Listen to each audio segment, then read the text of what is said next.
I usually do clone videos, but I thought I would do a little bit different video today because I'm having a problem with this knife. I just got it, and I think it's got to go back to the mothership. I talked to them today. Excuse me. They don't fix them. They just replace them. And this is an interesting thing that Spyderco said. They said because this one, I think this one is, I don't know if this is Seki City? Because the factory is not in the United States, yeah, Seki City, Japan, they don't, I guess they would, if it had a screw or something like that, I don't know, if they would, I don't know what all they'll fix on it, because they won't fix this, and I'm about to show you the problem with it. But I would think that they would take it apart, polish the piece that's got the problem, and put it back together and send it back to me. Excuse me. But that's not what they're going to do. This is a Tatanka. Just came out recently. I just got this, and it's got a little problem I'm going to show you about. But I thought I'd do like a mini review of it. Just I don't want to do a heavy-duty review on it because so many people else have done it. This is a monster knife. I mean, this would be a defensive knife or a tactical knife, or maybe a almost like a, if you had to put something in Walking Dead and run off, this would be a good one because it folds, but yet it's a monster when you open it. To compare it, I'm going to show you the other monster knife, which looks dwarfed by comparison. This is a police. It's got a 4-inch blade, very elegant knife, very slender blade. You could do field surgery with this knife. It's got one drawback though. This is not, even though it's called a police knife, it is not tactical in my opinion, and I'll show you why, and I'll show you what the Tatanka does much better. One is, it's got a very thin blade on it, which I like. It's a very nice slicing knife. This is flat grind. This thing slices like crazy. But the problem with it is that there's no much of a choil here. So if you're here, and you can see this is, it looks kind of deep. If you hold it back here, you got a little bit of keeping you from, actually it slides up pretty easy up on that. And it's narrow. It's a narrow, elegant knife.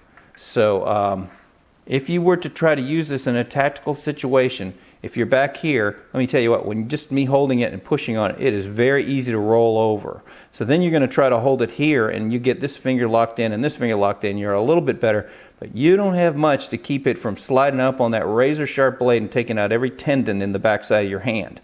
And then you got a problem. This would be good for slashing. It's good for slicing things, but it is not good for thrusting because you would slide up on that blade and you would get hurt.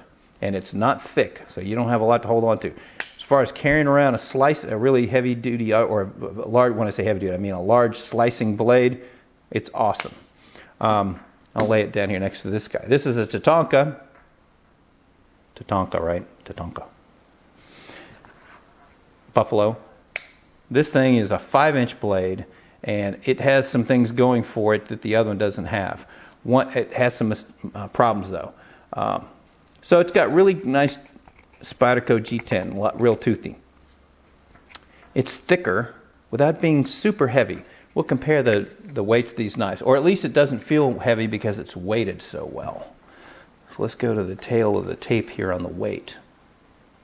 So the Tatanka weighs 250 grams, about 10 ounces.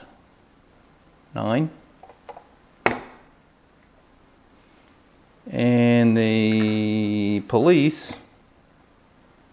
138. It's 120, 110 grams or so difference. About 4 ounces. So it's 4 7/8 versus 9. So this is a nice lightweight knife. This is a much heavier knife, much wider knife. And bear in mind, this is a big knife for those of you who don't have a police. This is a big knife. You can see it in my hand here, and it's got G10 hanging off front and back, and I got big hands, fairly big, not huge hands, but good size hands. And this knife, you can see, is like a sword for your pocket. I don't have a huge wide angle lens on here, so I'm having to get way out here. I'm going to get to the problem I got with it in a minute, I promise. So nice G10, great blade, I think, certainly for a defensive purpose. If you notice the police, it was very thin. So if you were to get into something where you were having to stick and pry and get in a fight, you can snap that blade. This is, I think, 1/8 of an inch at its thickest, and it is a massive blade. The only reason why it looks thin down here is because they've swedged it on the top, which is good for thrusting, but it's still thick. I mean, all the way down into here, this is a very thick knife. It's got a nice hollow grind on it with a swedge at the top, and they really did a really good job on this blade as far as doing the sharpening on it. It is extremely sharp for that big a blade. And I think if I clean this up, these chatter marks, and polish this on a Wicked Edge commercial sharpener, which I have, this thing will be just awesome.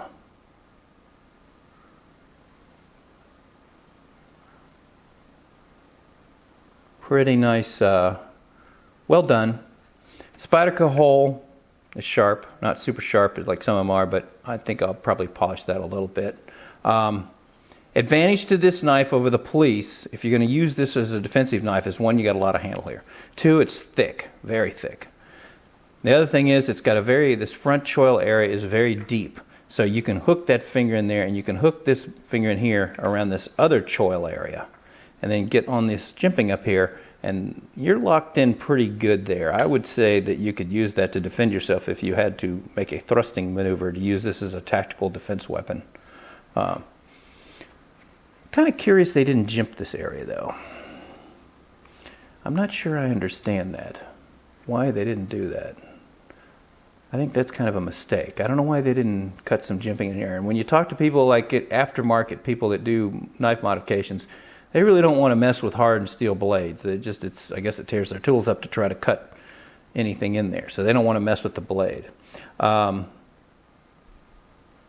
Mystery. So let me get to the, it's got a standard clip, black G10, kind of a wide bevel on it to break the edge over and round it up a little bit. So that's the knife. It's got this different cantilevered kind of back locking system that they just came out with, and I guess this is what happens if you're an early adopter, is that you get in on the early adopter problems, and I've got one. So here's the problem with this knife, is that I'm going to open it up. I'm just going to open it. Click. And listen to how much noise it takes to disengage the lock here. Yeah, it should be relatively silent. Now you say, okay, you're nitpicking again, and you can feel it. It's got definitely, you're having to break it over an edge. Here's the problem. Now watch this. All I did was open it up with some intention. Now it doesn't want to open. Click. Now listen to it. Now let's just give it a little 90-degree flip. Now I can't get it open at all. I've got to use two fingers on here. Listen to see if you can hear it break. Almost cut myself there. So snap it open.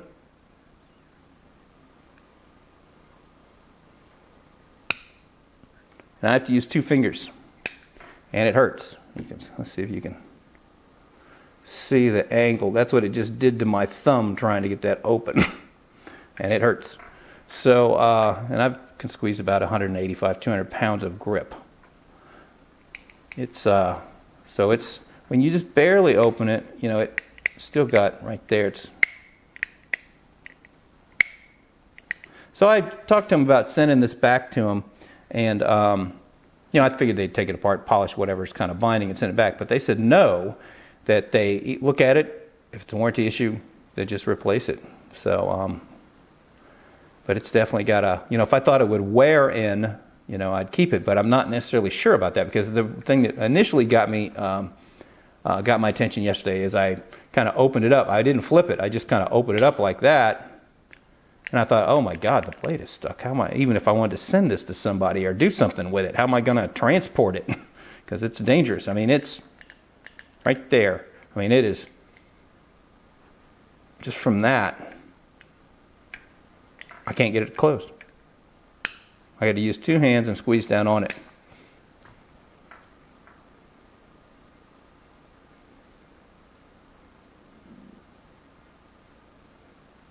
So, A little problem. I thought I would make a video about this thing and just sort of show it off a little bit. It's a nice knife. I really like it. But it's got a little problem, and it's going to go back to the mothership, and we'll see if they can fix it for me or replace it or whatever. 5-inch blade. Here's the monstrous 4-inch blade of the police. So. And you can see the depth of the choil areas, why I would say that you could use the Tatanka in a defensive type of thing. Because you can get a hold of it and really, you're in there pretty good, especially if you're holding on to it, you know, like OJ would. You know, you could probably not even do the damage that he did.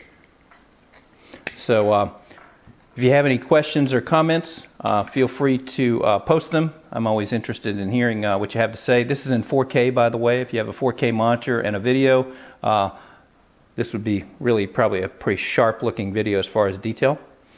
Thanks for watching.